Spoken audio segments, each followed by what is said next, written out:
बिस्मिल्लाहिर्रहमानिर्रहीम। अस्सलाम वालेकुम। मैं हूं हिदायत अली खान और आप देख रहे हैं स्मार्ट टीवी। नाज़रीन, 8 मार्च को पाकिस्तान में औरतों की आज़ादी मार्च मनाया जा रहा है और इस मार्च को लीड कर रही हैं मारवी। मार्च में मौजूद औरतों के लिबास, इनके स्लोगन से आप खुद अंदाज़ा लगा सकते हैं कि और आज़ादी मार्च नहीं बल्कि ये फहाशी और मगरब की चैरिटी के नाम पर फ़ंड उसके लिए काम किया जा रहा है।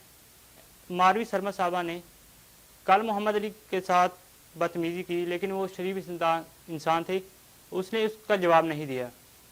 तो मारवी सरमद साहबा ने फिर खलील रहमान साहब के साथ बदतमीज़ी की और उनको लाइव प्रोग्राम के दरमियान शटअप कहा। तो खलील रहमान साहब ने इनके लेवल पर आकर जब इसका जवाब दिया तो शीर रहमान औरतों और मर्दों के दरमियानी जींस वकार ज़का और अमर लियाकत साहब को तहजीब याद आ गई। और इनके स्लोगन क्या है कि मेरा जिस्म मेरी मर्जी। भाई, तुम्हारा जिस्म कहाँ से है? ये तो अल्लाह के दिया है। अल्लाह ताला कुरान में जिसमें फरमाते हैं, जिसका महफूम है कि मैंने इंसान को प्यारी आंखें और खूबसूरत होंठ दिए। और भी इस्लाम को उठाकर ज़रा पढ़ो तो सही, इस्लाम ने औरत को कितनी इज्जत दी।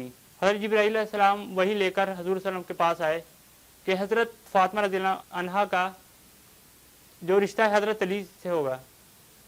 तो हज़रत हज़ूर सल्लल्लाहु अलैहि वसल्लम ने हज़रत फ़ातिमा रज़ियल्लाहु अन्हा से पूछा कि हज़रत अली से शादी आपको कबूल है? यानी कि अपनी बेटी से पूछ रहे हैं। इस्लाम इस चीज़ की आज़ादी का नाम है। और इस तरह के बहुत से वाक़यात जो इस्लामी हिस्ट्री बड़ी पड़ी है। खलील रहमान साहब की तरह मर्द पैदा ही औरत की खिदमत के लिए है। पहले वो पैदा होता है तो अपनी माँ की खिदमत और इज़्ज़त करता है, उसके बाद बहन और फिर अपनी बेटी की खिदमत करता है, उसके शादी का बंदोबस्त करता है, उसके लिए जहेज़ का इंतज़ाम करता है और वो बुढ़ापे तक यानी औरत की खिदमत करता रहता है।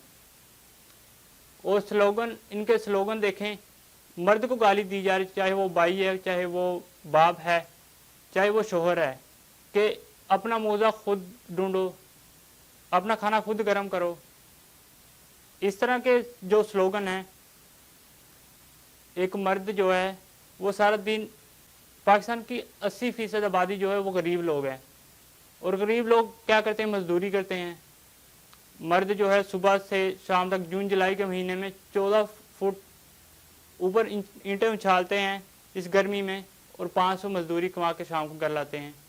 तो इसमें वो घर का चूल्हा भी चलाते हैं और बेटी का जो जहेज़ है उसका भी बंदोबस्त करते हैं। अगर सारा दिन वो मेहनत करके पसीने में शराबूर हो और फिर आके उसको बीवी ये कहे कि अपना मुझा खुद ढूंढो और अपना खाना खुद गर्म करो।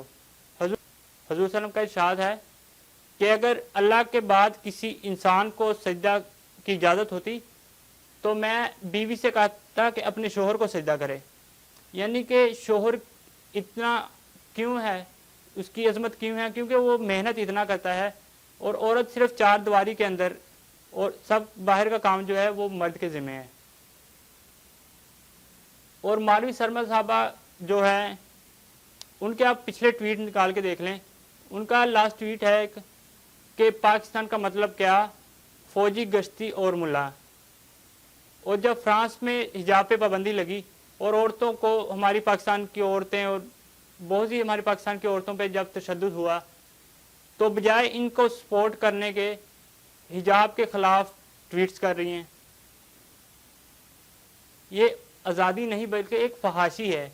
कश्मीर के अंदर हमारी माँ बहनों के साथ ज़्यादती हो रही है, उनकी असमत दरी हो रही है। उनके लिए तो इन्होंने कोई जुलूस नहीं निकाला।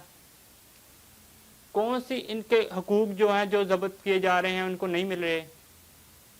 इसलिए इन लिबरल लोगों का, इसलिए इनका मकसद आज़ादी नहीं बल्कि इस्लाम और फहाशी है, इस्लाम के ख़िलाफ़ फहाशी है। इसलिए इनके मार्च का मकसद सिर्फ फहाशी और फैमिली सिस्टम को ख़त्म करना और चार दीवारी जो पर्दा है इसको पामाल करना है। तो मारवी सरमद साहबा का जो मकसद है वो औरतों की इज़्ज़त नहीं बल्कि फहाशी और इस्लाम के ख़िलाफ़ प्रोपेगेंडा है।